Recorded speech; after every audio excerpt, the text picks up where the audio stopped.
Today we're going to be talking about the latest news and information we have on 7 Days to Die Alpha 20 update. Hey guys, I'm Obi. And I'm Sobi. The fun pimps are throwing a lot of information around about the latest 7 Days to Die Alpha 20 update.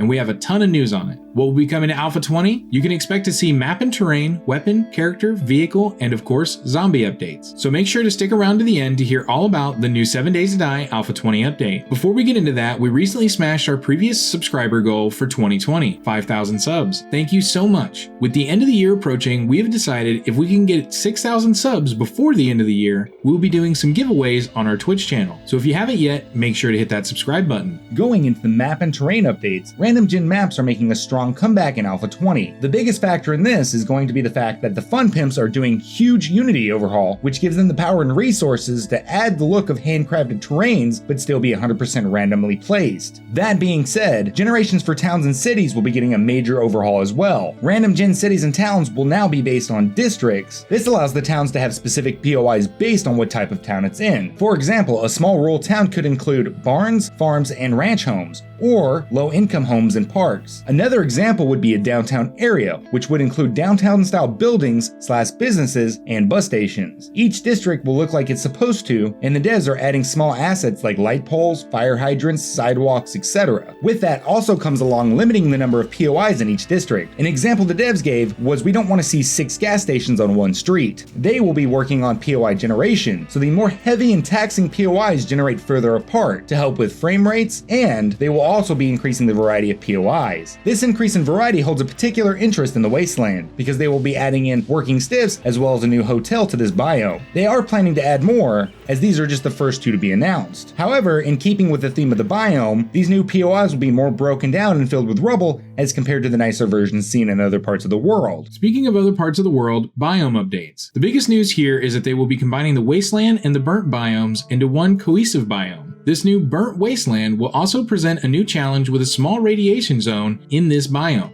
giving you yet another environmental factor that will deplete your valuable health and resources. While at first you might just think, well, I'm just staying away from that biome as I usually avoid them anyway. Think again. They are now giving us a reason to charge into these other biomes and root around for valuable loot. They are adding game stage multipliers to the different biomes. For example, the desert biomes are 1.5 times, the snow biomes are 2 times, and finally the new Burnt Wasteland will give you a big boost at 3 times. With these changes coming, it will give all players a reason to explore and venture out more. Just make sure you're prepared. You might be thinking, how are they going to fit all this into the map? They can get pretty packed already. Well, they're adding huge new map sizes, such as 8K and even a staggering 10K map size. Making maps will be easier and prettier than ever before. They are updating the distant terrain rendering as well as terrain shaders. With the new engine, the player will now be able to control the various assets in the randomly generated map. To kind of explain this, you have full control over how many of each region spawns: mountains, plains, hills, rivers, so on and so forth. So with the new engine, changes to the map size, a water overhaul, distant terrain and terrain shaders, we should all be experiencing some better frame rate overall. Moving along to some of the weapons updates that we have, they are adding a whole new primitive tier set. Say hello to the pipe weapon series. We have the pipe rifle, pipe pistol, pipe baton, and the pipe shotgun. We haven't seen any pictures of them yet. If we had to take a guess, it might be something similar to what they have in Darkness Falls, one of the most popular mods for this game. So naturally, we're excited to have something new to see and play around with. They haven't released a whole lot of information on this yet. However, just taking a quick second to remind you to hit that like button if you've liked any of the information you've heard so far. It helps us grow and reach a broader audience, and we really do appreciate it.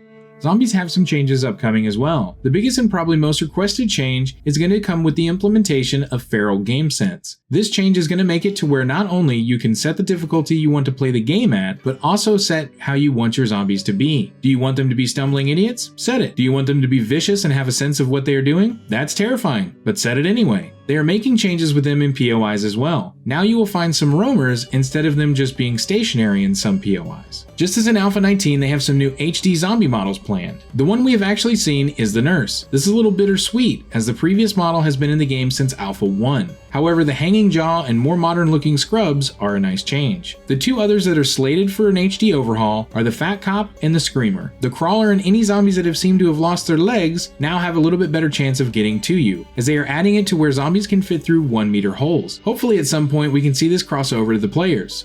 Speaking of player changes, we have arrived at our final bit of update news. Alpha 20 will be bringing a character overhaul for you as the player. The Fun Pimps are putting a lot of work into how your character will look, giving you more options. They're adding in thematic outfits that will work like books when you wear the whole set. An added bonus to wearing a complete set to one of these themed outfits is that each set comes with a specific perk. However, there are currently 10 armor/clothing slots in the game, and these will be reduced to 4 slots. This makes the armor decisions all that more important for the tasks you have set out to accomplish. There are 6 new themed outfits that will be outlined so far, and we are very excited to see some of these in action. We have the Farmer, Lumberjack, Miner, Nerd, Nomad, and the Scavenger. Let's take a look. The Farmer outfit provides a great deal of heat protection, increases yield on produce and carrying efficiency. Full bonus set, carrying food will never encumber you. Armor rating is also increased by 10. The Lumberjack outfit is great for chopping wood and improves the use of axes. It has excellent warmth. The full bonus set increases your encumbrance by 5, and the armor rating is also increased by 10. The Miner's outfit is for those strength builds. The full bonus set adds 10 to your armor rating, and the weight of ore never encumbers you. The Nerd outfit specializes in crafting, intellect, and is considered heavy armor. The full bonus set, reading, books, and schematics gives you 10 times the experience. Robotics weapons also do 20% more damage. The Nomad outfit is considered the nomadic style adventurer. It's great for radiation and is considered heavy armor. The full bonus set, buy and sell items 20% more efficiently. And finally, the Scavenger outfit. This outfit is great for harvesting, scavenging, and carrying, finding good loot, and is considered light armor. The full bonus set gets you 20% better loot and also increases your loot stage by 20%. These new themed clothing items will provide players with advantages when the set is complete. However, each piece itself will have its own perks as well. Lastly, the devs have released that they will be replacing the currently used UMA system with a custom in-house system. For those of you who aren't game developers, this means that they will be developing their own avatar creation system to allow players the ability to create more unique character that fit within the game style. With the Unity and character overhaul, the devs are hopeful that this will create the foundation that is needed for bandits. Bandits have been a strongly requested addition to the game for some time now, and it seems that the Fun Pimps are hearing the community loud and clear. Again, we broke our goal that we had set out this year for 5K subscribers. We are super appreciative to everyone and the support we have been shown. If we can break 6K subscribers by the end of the year, we will be doing some giveaways on our Twitch channel. You can find the link at the end of the other links down in the description. Make sure to hit that subscribe button if you haven't already. The other links you'll find are going to be for Facebook, Discord, and Twitter. We love having new active members join our Discord, and it's the best way to talk to us and get the latest news on what we're working on directly. Now we want to know, are you excited for this alpha to come out? What are some of the biggest changes for you? Let us know down in the comments. Until next time, this is Obi. This is Obi. Signing out. See you guys next time.